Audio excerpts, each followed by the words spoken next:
السلام علیکم ورحمۃ اللہ وبرکاتہ۔ اب ہم جا رہے ہیں نہر زبیدہ دیکھنے۔ راستے میں آئے گی، راستے میں ہی ہم دیکھیں گے اس کو، گاڑی بس پہ بیٹھے ہوئے ہی، اور اس کی سٹوری جو ہے ہم آپ کو کچھ سناتے ہیں اس طرح۔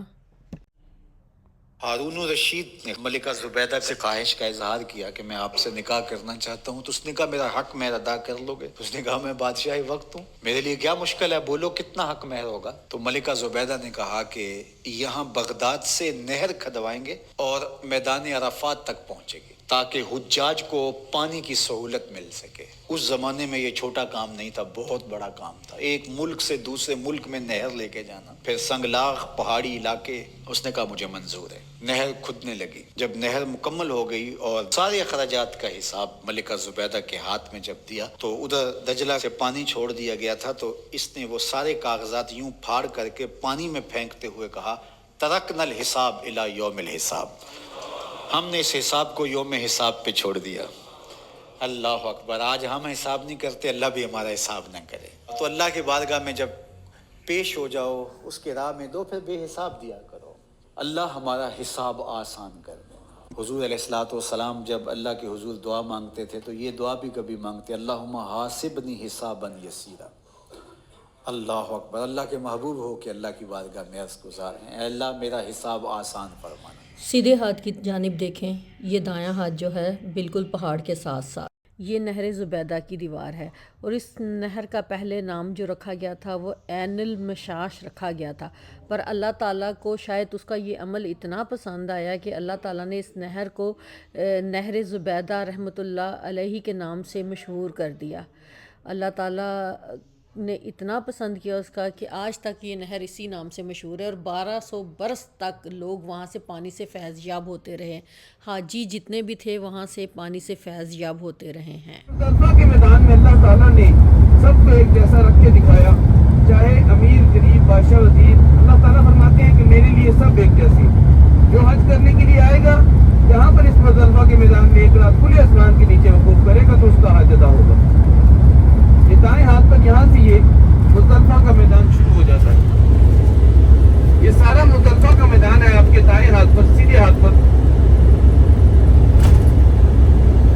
سارا مزدلفہ کا میدان ہے۔ اس میدان مزدلفہ میں حجاج کرام ایک رات کھلے آسمان کے نیچے وقوف کرتے ہیں، اور اسی مزدلفہ کے میدان میں ہماری ایک زیارت جس کا نام مسجد مشعر الحرام با مزدلفہ، جس کا ذکر قرآن پاک میں بھی ہے۔ حجاج کرام جس طرح مسجد نمرہ کو ایک دن کے لیے کھولا جاتا ہے، اس مسجد کو ایک رات کے لیے کھولا جاتا ہے۔ دو میناروں والی مسجد جس کا ذکر قرآن پاک میں بھی ہے۔ اور حجاج کرام مزدلفہ کا میدان وہی میدان ہے جہاں سے حجاج کرام شیطان کو مارنے کے لیے کنکریاں جمع کرتے ہیں۔ حجاج کرام یہاں سے اتنی کنکریاں جمع کرتے ہیں، کم سے کم 49 اور زیادہ سے زیادہ 70۔ وہاں سے کنکریاں جمع کرتے ہیں۔ ابھی آپ کے الٹے ہاتھ پر دائیں ہاتھ پر دونوں طرف فٹ پاتھ آئے گی جن کے اوپر آپ کو بجری کنکریاں جمع کرتے ہیں۔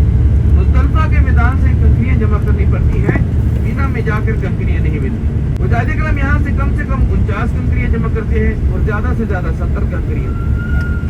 کنکری کا جو سائز ہوگا یا تو چنے کے برابر ہوگا یا پھر اجوا کھجور کی گٹلی کے برابر۔ دیو مینا کے خیمے جب ختم ہوں گے تو ایک میٹرو اسٹیشن شروع ہوگا۔ میٹرو اسٹیشن کے نیچے زمین پر پیلے کلر کی یلو کلر کی ٹائی لگی نظر آئے گی، وہ جگہ ہوگی وادی محصر کی، جہاں پر اللہ تعالیٰ کا عذاب نازل ہوا تھا۔ یمن کا بادشاہ ابرہ اپنے ہاتھیوں کا لشکر لے کر آیا، استغفر اللہ معاذ اللہ بیت اللہ کو شہید کرنے کے ارادے سے۔ تو اللہ تعالیٰ نے ابابیل کو حکم دیا کہ ابابیل اپنی چونچ میں کنکریاں اٹھاؤ اور اس لشکر پر برسا دو۔ ابابیل نے چونچ میں کنکریاں اٹھا کر اس لشکر پر برسائی تو اللہ تعالیٰ نے ابابیل کے ذریعے اس لشکر کو یہاں پر تباہ و برباد فرمایا۔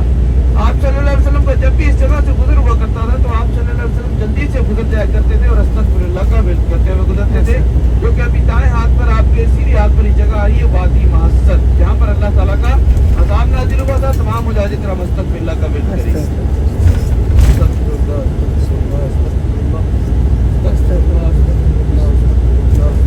ایک زیارت آ رہی ہے جس کا نام ہے مقام ذبح اسماعیل علیہ السلام۔ مقام ذبح اسماعیل علیہ السلام جہاں پر حضرت ابراہیم علیہ السلام اپنے بیٹے